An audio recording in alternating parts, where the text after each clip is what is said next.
Hello everyone, how are you all?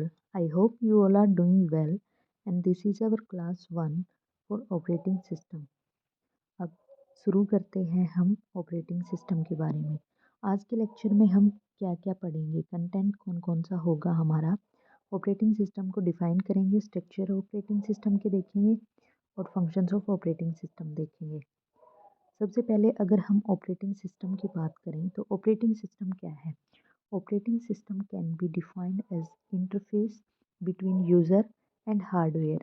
ये तो आप सभी को पता होगा, ये सबसे पहली लाइन होती है जो सब बच्चे याद करते हैं कि operating system user and hardware के बीच में इंटरफेस प्रोवाइड करता है। बीच में क्या होता है? ओएस। उसके बाद क्या है? It is responsible for the execution of all processes. ये रिस्पॉन्सिबल होता है जो कोई भी हमें प्रोसेस एग्जीक्यूट करनी होती है उसके लिए रिसोर्स एलोकेट करवाता है, सीपीयू को मैनेज करता है, फाइल मैनेज करता है, इनपुट आउटपुट भी मैनेज करता है और बहुत सारे फंक्शन होते हैं। ऑपरेटिंग सिस्टम सबसे इम्पोर्टेंट पार्ट होता है किसी भी पीसी का। किसी भी कंप्यूटर सिस्टम में अगर ऑपरेटिंग सिस्टम नहीं है तो वर्क नहीं करेगा। नेक्स्ट हम बात करते हैं स्ट्रक्चर ऑफ ऑपरेटिंग सिस्टम के बारे में। स्ट्रक्चर ऑफ ऑपरेटिंग सिस्टम क्या होती है? तो ये एक स्ट्रक्चर है ऑपरेटिंग सिस्टम जो वर्क करता है। सबसे पहले हमारा फर्स्ट लेयर में आते हैं हमारे यूज़र। बीच में क्या होता है? हमारा ओएस होता है, एप्लीकेशंस होती हैं या फिर ओएस होता है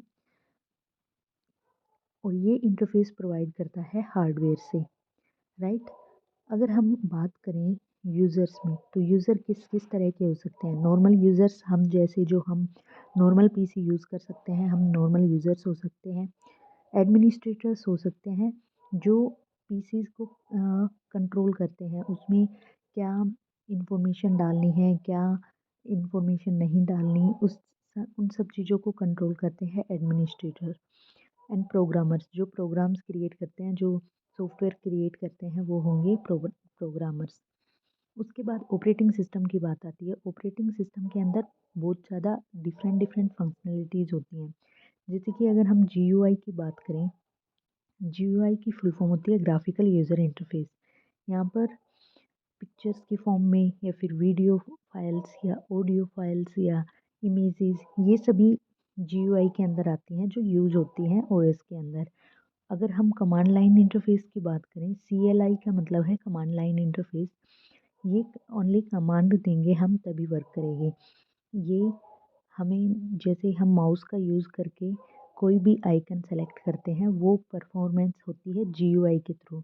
और कमांड लाइन का कभी हम पीसी को आप ऑन करना और कमांड प्रॉम्प्ट ओपन करना, उसमें आपको कमांड लाइन का पता चल जाएगा कि कैसे वर्क करता है।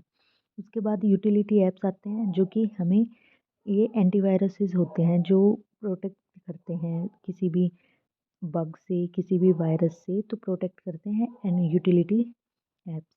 Application, different kind of application, बहुत सारी एप्लीकेशंस को हम यूज़ करते हैं जो कि ओएस में आती हैं। एप्लीकेशन सॉफ्टवेयर्स होते हैं जैसे कि हम एमएस ऑफिस का यूज़ करते हैं और डिफरेंट वीडियो के लिए यूज़ करते हैं और बहुत सारे अलग सॉफ्ट एप्लीकेशंस का यूज़ करते हैं, तो सभी ओएस के अंदर आती हैं। अब कर्नल की बात करें, कर्नल सबसे इम्पोर्टेंट पार्ट होता है ओएस के अंदर। जब हम कोई भी पीसी ओपन करते हैं तो स्टार्टिंग में जो लोड होता है जिसे हम बूटिंग प्रोसेस कहते हैं, उससे पहले जो वो कर्नल के पास जाता है, कर्नल एक्टिवेट होता है और वो ही सबसे इम्पोर्टेंट पार्ट होता है ओएस का। और कर्नल सिस्टम कॉल्स को भी मैनेज करता है, क्या रिक्वेस्ट आई है, कैसे क्या मैनेज करना है, वो सब कर्नल के थ्रू होता है। उसके बाद हार्डवेयर, हार्डवेयर में सीपीयू मेमोरीज आ गई, इनपुट आउटपुट कंट्रोल्स आ गए, आउटपुट डिवाइसेस आ गई, इनपुट आउटपुट डिवाइसेस। तो हार्डवेयर्स के अंदर आपको पता होगा हार्डवेयर डिवाइसेस कौन कौन सी होती हैं, वो सभी आ जाएंगी। तो ऑपरेटिंग सिस्टम से हम क्या समझे कि ऑपरेटिंग सिस्टम क्या करवाता है? ऑपरेटिंग सिस्टम इंटरफेस प्रोवाइड करता है यूज़र एंड हार्डवेयर के बीच में। नेक्स्ट हम अगर बात करें तो फंक्शंस ऑफ ऑपरेटिंग सिस्टम कौन कौन से होते हैं, तो सबसे पहले आता है हमारा फाइल मैनेजमेंट, उसके बाद process management, first, second, third, fourth and five. तो file management, process management, device management, memory management, privacy and security, ये सभी इम्पोर्टेंट फंक्शंस होते हैं ऑपरेटिंग सिस्टम के। वन बाय वन हम इनको डिस्कस कर लेते हैं। सबसे पहले आता है फाइल मैनेजमेंट। फाइल मैनेजमेंट क्या होता है? A file system in a process, एक प्रोसेस के अंदर फाइल सिस्टम क्या काम करता है? Managing how and where data on a storage disk, कैसे डाटा स्टोर हो रहा है, कहाँ पर हो रहा है, ये सब मैनेज किया जाता है। File management is an operating system refers to the process and technique involve in creating. File management एक प्रोसेस है जो कि टेक्निक्स अप्लाई होती हैं, जैसे कि क्रिएट करना होता है, ऑर्गेनाइज करना होता है, एक्सेसिंग करनी होती है, मैनिपुलेट करनी होती है फाइल्स को, कंट्रोल करना होता है फाइल्स को, स्टोर कहाँ पर होंगी वो कौन सी स्टोरेज डिवाइस में कंट्रोल होगी। तो ये सब कुछ मैनेज किसके द्वारा किया जाता है? ऑपरेटिंग सिस्टम के द्वारा। तो इसके अंदर कौन कौन से टास्क इंक्लूड होते हैं? फाइल क्रिएशन का, डिलीशन का, फाइल की नेम करनी है, क्लासिफिकेशन करना है, एक्सेस कंट्रोल करना है, तो ये सभी ऑपरेटिंग सिस्टम के द्वारा किए जाते हैं। तो फाइल मैनेजमेंट करता है, सबसे इम्पोर्टेंट होगा फाइल्स को मैनेज करता है, कौन सी स्टोरेज डिस्क के अंदर वो स्टोर होंगी, कैसे इनको ऑर्गेनाइज करना है, क्रिएट कैसे करना है, कौन सी फाइल कहाँ पर स्टोर करनी है, यही सब किसका काम होता है? ऑपरेटिंग सिस्टम का। नेक्स्ट फंक्शन की हम बात करें तो वो है प्रोसेस मैनेजमेंट। प्रोसेस मैनेजमेंट क्या होता है? Process management refers to the activities involved in managing the execution of multiple processes। जो भी प्रोसेस, जो भी रिक्वेस्ट हमारे पास आ रही है उसको कैसे मैनेज करना है, उसको कौन से रिसोर्सेज प्रोवाइड करने हैं, ये सब ऑपरेटिंग सिस्टम परफॉर्म करता है। इट इंक्लूड्स क्रिएटिंग, प्रोसेस को क्रिएट करता है, शेड्यूलिंग, कहाँ किस टाइम पर कौन सी प्रोसेस एग्जीक्यूट होगी वो शेड्यूल करता है, एंड टर्मिनेटिंग प्रोसेस, और जब प्रोसेस कंप्लीट हो जाए उसका एग्जीक्यूशन तो उसको टर्मिनेट करता है। As well as the allocating system resources, और सिस्टम रिसोर्सेज अगर कोई रिक्वायरमेंट होगी तो उसको प्रोवाइड करता है, सच एज CPU टाइम, अगर किसी प्रोसेस को CPU का टाइम चाहिए या मेमोरी चाहिए या इनपुट आउटपुट डिवाइसेस चाहिए, उन सबको मैनेज कौन करता है? Operating system. तो सो प्रोसेस मैनेजमेंट का भी एक इम्पोर्टेंट पार्ट होता है ऑपरेटिंग सिस्टम का। नेक्स्ट फंक्शन की हम बात करें वो है डिवाइस मैनेजमेंट। डिवाइस मैनेजमेंट में क्या आएगा? इनपुट आउटपुट डिवाइसेस को मैनेज करता है। Device management in operating system manage all the hardware और virtual devices of the computer. तो डिवाइस मैनेजमेंट में क्या करता है? हार्डवेयर्स को, वर्चुअल डिवाइसेस को मैनेज करता है।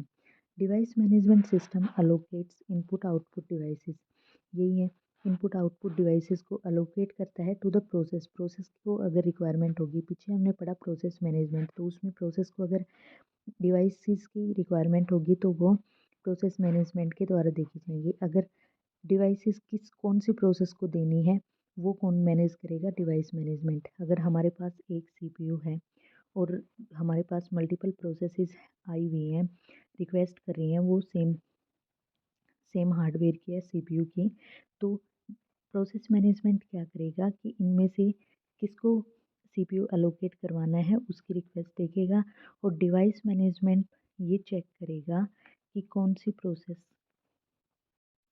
को इनपुट आउटपुट डिवाइसेस एक्सेस हुई हैं, किन को दी गई हैं, लोकेट किसको हुई हैं, वो सब मैनेज कौन करेगा? Device management. Process on the basis of priority and deallocated as well as either temporarily or permanently depending upon the conditions। तो यही कहा गया है, डिवाइस मैनेजमेंट का इनपुट आउटपुट डिवाइसेस को प्रोवाइड करता है और वो उनकी प्रायोरिटी के बेसिस पे प्रोवाइड करता है, और या फिर कोई डिफरेंट कंडीशंस के ऊपर वो प्रोवाइड करता है। नेक्स्ट देखें तो हम मेमोरी मैनेजमेंट। मेमोरी मैनेजमेंट में क्या होगा? द टास्क ऑफ सब dividing the memory among different processes is called memory management. एक प्रोसेस है, उस टास्क को डिफरेंट प्रोसेसेस के पास डिवाइड कर दिया गया, मेमोरी में डिफरेंट डिफरेंट टास्क परफॉर्म होंगे, मेमोरी में जाकर स्टोर होंगे, तो वो हो गया हमारा मेमोरी मैनेजमेंट। कौन सी प्रोसेस को कितनी मेमोरी देनी है, कहाँ पर वो जाकर स्टोर होगा, वो सब मेमोरी मैनेजमेंट के अंदर आता है। Memory management is the method in the operating system to manage operations between main memory, जो भी ये एक मेथड है जिसके अंदर ऑपरेशंस मैनेज किए जाते हैं मेन मेमोरी एंड डिस्क के बीच के during the process execution. Process जब एग्जीक्यूट होती है उस टाइम पर मेन मेमोरी और डिस्क के ऑपरेशंस को मैनेज किया जाता है। The main aim of memory management is to achieve efficient utilisation of memory. Main क्या है कि हमारे पास मेमोरी है उसका इफ़िशिएंट यूटिलाइजेशन हो, कौन सी प्रोसेस को कितना स्पेस देना है और कहाँ पर वो स्टोर होगी, तो वही होगा हमारा इफ़िशिएंट यूटिलाइजेशन ऑफ मेमोरी। हम ज़्यादा से ज़्यादा चीज़ें कम जगह पर स्टोर करवा सकें, वही होगा हमारा मेमोरी मैनेजमेंट। नेक्स्ट हम बात करें प्राइवेसी एंड सिक्योरिटी के बारे में। तो ऑपरेटिंग सिस्टम का एक सबसे बड़ा फंक्शन ये भी है कि वो प्राइवेसी प्रोवाइड करता है और सिक्योरिटी प्रोवाइड करता है। प्राइवेसी एंड सिक्योरिटी में क्या होता है, मेन मेन ये हो गया कि ये मेंटेनेंस करता है। तो maintaining system security is crucial, बहुत क्रूशियल होती है कि सिस्टम को सिक्योर करना। The OS ensure the security of the system, ये एंश्योर करता है कि सिस्टम सिक्योर रहे, limiting hardware access to trusted applications and programs. तो ये चीज़ें देखता है कि हम किसी को अगर कोई भी हार्डवेयर एक्सेस करवा रहे हैं तो वो ट्रस्टेड एप्लीकेशंस हो, और कोई भी प्रोग्रामर अगर हमारे हार्डवेयर के या फिर प्रिंटर के लिए रिक्वेस्ट कर रहा है तो वो ट्रस्टेड ही अप्लाई कर सकता है। ट्रस्टेड मतलब कि जो एप्लीकेंट हम जिस पर विश्वास कर सकते हैं वही हमारी चीज़ों को एक्सेस कर ले, कोई और हमारी चीज़ों को हैक नहीं कर पाए, तो वही प्राइवेसी प्रोवाइड करता है operating system. It uses methods like password protections, तो मेथड हमें पक्का यूज़ करने होंगे अगर हमें प्राइवेसी चाहिए तो हम एक यूज़ कर सकें, पासवर्ड लगा सकते हैं हम किसी भी।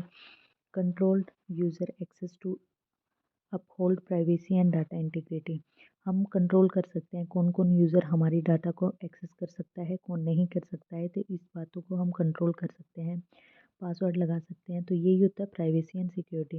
यही सब मैनेज किसके द्वारा किया जाता है, ऑपरेटिंग सिस्टम के द्वारा। तो ये थे हमारे कुछ फंक्शंस ऑफ ऑपरेटिंग सिस्टम। आज की क्लास में बस इतना ही। आई होप आप सभी को पसंद आई होगी क्लास। अगर ऐसे ही आपको लेक्चर्स चाहिए तो प्लीज़ मेरी क्लास को लाइक शेयर एंड सब्सक्राइब करें चैनल को, एंड कमेंट करें कि आपको ऐसे ही लेक्चर्स और चाहिए या नहीं।